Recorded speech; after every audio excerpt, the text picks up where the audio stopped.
Batailles à venir, les jours, les mois à venir seront difficiles. Difficiles parce que nous sommes sur un terrain concurrentiel. Si le débat n'était qu'un débat d'idées, si le débat n'était qu'un débat de bilan, je pourrais dire dormons tranquille. Mais malheureusement, certains ont décidé d'utiliser d'autres méthodes. Rappeler un peu le passé. Et ce qui nous amène à être beaucoup vigilants, à faire en sorte de ne pas basculer. Parce que l'idée, c'est de nous provoquer. La Côte d'Ivoire en paix, ça ne nous arrange pas. La Côte d'Ivoire développée, ça ne nous arrange pas. C'est des gros jaloux du président Alassane Ouattara. Ils sont jaloux du président Alassane Ouattara. Lorsque le monde entier, ce n'est pas nous qui le disons, c'est le président de la CAF qui le dit. L'une des CAN les plus réussies, avec plus de 2 milliards de personnes dans le monde qui ont eu les yeux rivés sur la Côte d'Ivoire. Avec plus de 80 pays dans le monde qui ont suivi cette CAN, avec tous ces influenceurs venus de tous les pays qui ont été pendant un mois les ambassadeurs de la Côte d'Ivoire, vantant le mérite de notre pays, de la gouvernance du président, des réalisations, etc. Les jaloux, ça peut les tuer. Ça peut les tuer. Parce qu'ils se rendent compte aujourd'hui, qu'on peut gérer et puis bien travailler. Eux, ils ont géré, ils n'ont rien fait. Le président Ouattara est en train de démontrer qu'on peut gérer et puis agir pour la population. Ils ont beaucoup de regrets. Vous savez, il y a un qui est venu de Bruxelles. Je peux faire la confidence aujourd'hui. L'itinéraire de l'aéroport qui était arrêté avec la police, etc. Puisqu'il habite de l'autre côté de la rive, l'itinéraire de la police était qu'il passe par le 3e pont qui est le trajet le plus rapide. Il a refusé de monter sur le 3e pont. Je peux le dire aujourd'hui. Il a refusé de monter sur le 3e pont. Jaloux des réalisations du président Alassane Ouattara. Jaloux des réalisations du président Alassane Ouattara. Ne cédez pas à la provocation. Ceux qui gagnent à la paix, c'est nous. Parce que c'est nous qui savons travailler. Ceux qui ne savent pas travailler, ils aiment quand il y a la guerre, quand tout est mélangé. Ceux qui gagnent à la paix, c'est nous. C'est nous qui avons quelque chose à préserver. C'est nous qui avons les infrastructures réalisées par le président à préserver. C'est nous qui avons fait en sorte que ces jeunes continuent d'avoir de l'emploi, etc. C'est nous qui avons intérêt que le monde entier continue de chanter les louanges et le nom du président Alassane Ouattara. Ils n'ont aucun intérêt des autres. C'est pour ça que vous devez rester vigilants, mais ne pas céder à la provocation. Ne pas céder à la provocation. Mais la meilleure manière de les mettre en déroute, c'est la grande mobilisation. Quand ils vont voir des millions de jeunes sur l'ensemble du territoire national, mobilisés autour d'un seul homme, Alassane Ouattara, dans un grand parti de rassemblement du RHDP, tous les projets funestes qu'ils avaient, ils seront obligés de renoncer. C'est quand on sait que le jeu est un peu équilibré qu'on peut s'amuser à faire des choses. Donc continuez à mobiliser. Oui, nous avons décidé en toute souveraineté, avec tous les cadres ici, comme cela se fait partout dans le monde, que le candidat naturel de notre parti, qui est le président sortant, s'appelle Alassane Ouattara. Il revient à chaque parti politique de décider qui est son candidat. Aux États-Unis, Joe Biden, qui a le même âge que le président Alassane Ouattara, mais qui est candidat sortant, le Parti démocrate n'a pas organisé des primaires comme Joe Biden. Le Parti démocrate a estimé que Joe Biden étant candidat sortant, Joe Biden est leur candidat naturel à l'élection présidentielle. Et donc nous disons que notre candidat c'est Alassane Ouattara. Au lieu d'épiloguer sur le candidat Alassane Ouattara, ils n'ont qu'à se préparer à nous affronter dans les urnes. Et on va les battre à plat couture. Ils n'ont qu'à se préparer à nous affronter dans les urnes et on va les battre à plat couture.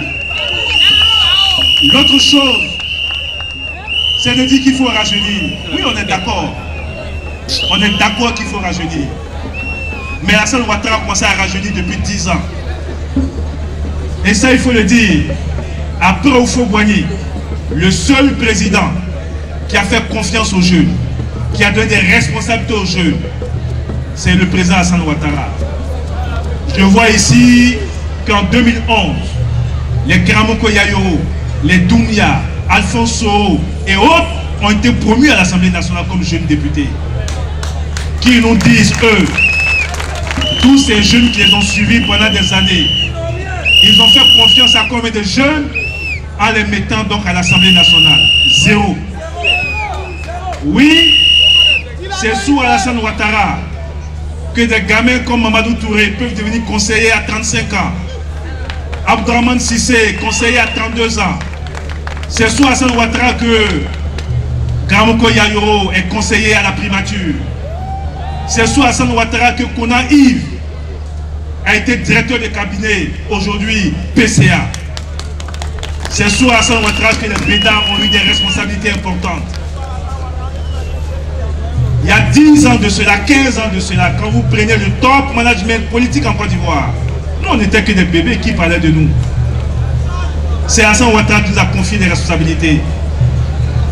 C'est sous Alassane Ouattara que certains occupent des responsabilités dans la direction opérationnelle de leur parti.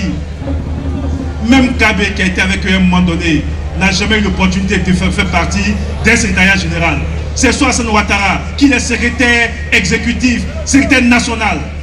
Oui, le président a commencé le renouvellement des générations. Mais eux, ils pensent que le renouvellement des générations, c'est qu'il faut changer de président. Non. Confier des responsabilités à une nouvelle génération, c'est une équipe. Houphouët-Boigny a su faire, je peux le contraire. C'est Alassane Ouattara qui est en train de faire ce que Houphouët-Boigny a fait. Houphouët-Boigny est né en 1905. En 1980, il avait 75 ans. En 1985, il avait 80 ans. En 1990, il avait 85 ans. Mais à chaque congrès du PDCI, Houphouët-Boigny savait faire monter des jeunes cadres du PDCI. Les Béchot, les Jules Yoboué, les Djidje Madi, des jeunes cadres à tous les 5 ans étaient premiers à des responsabilités. Mais ça ne veut pas dire qu'il fallait chasser Houphouët pour les mettre. Mais c'est un leadership éclairé. Nous disons que notre candidat s'appelle Alassane Ouattara. Et il y a un parti, le PDCI, qui dit non, nous on a un candidat qui est maintenant jeune. Bon, il faut relativiser. Hein? Mais j'ai dit votre candidat jeune, il est candidat par accident. Il est président du PDCI par accident. Et je vais expliquer pourquoi.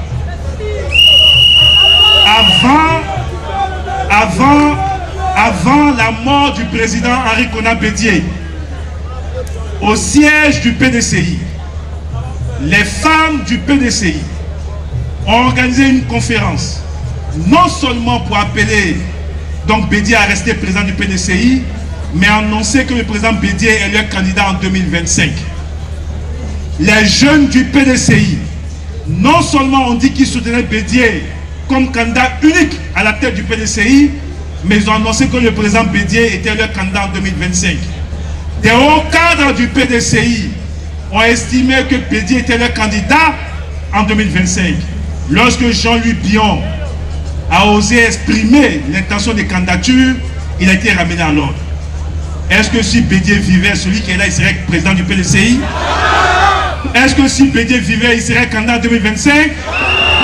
Donc c'est un candidat et un président par défaut.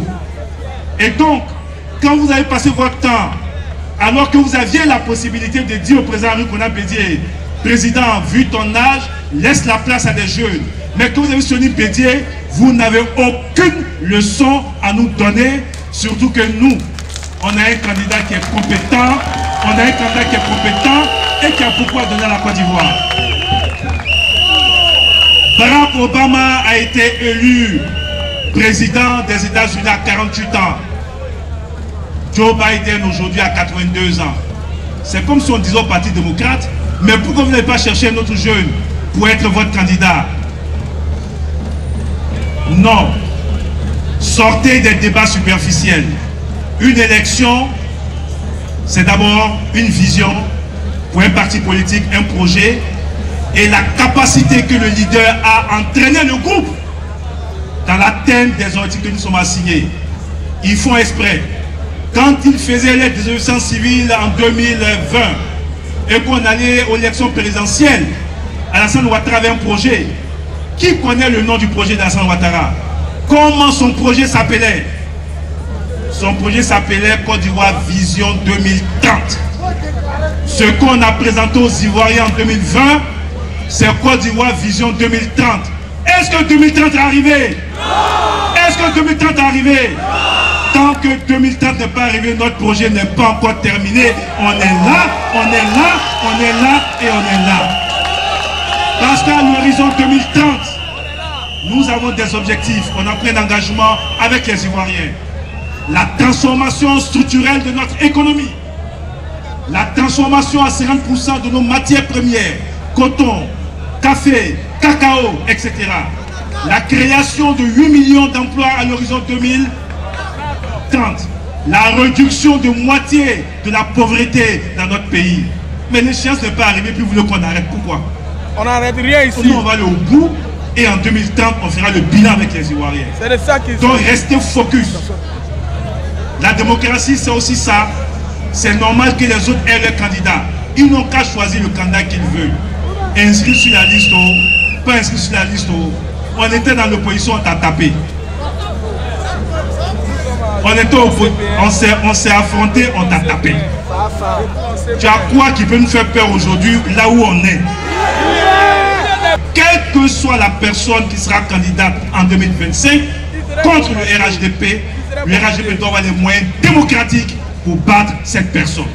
Ils n'ont qu'à choisir le candidat qu'ils veulent. Si ce candidat remplit les conditions et qu'il est candidat, nous on n'agit pas en fonction du candidat. Notre rôle, c'est de faire en sorte que cette personne soit battue. Donc je vous demande de rester focus et de faire confiance au président Alassane Ouattara.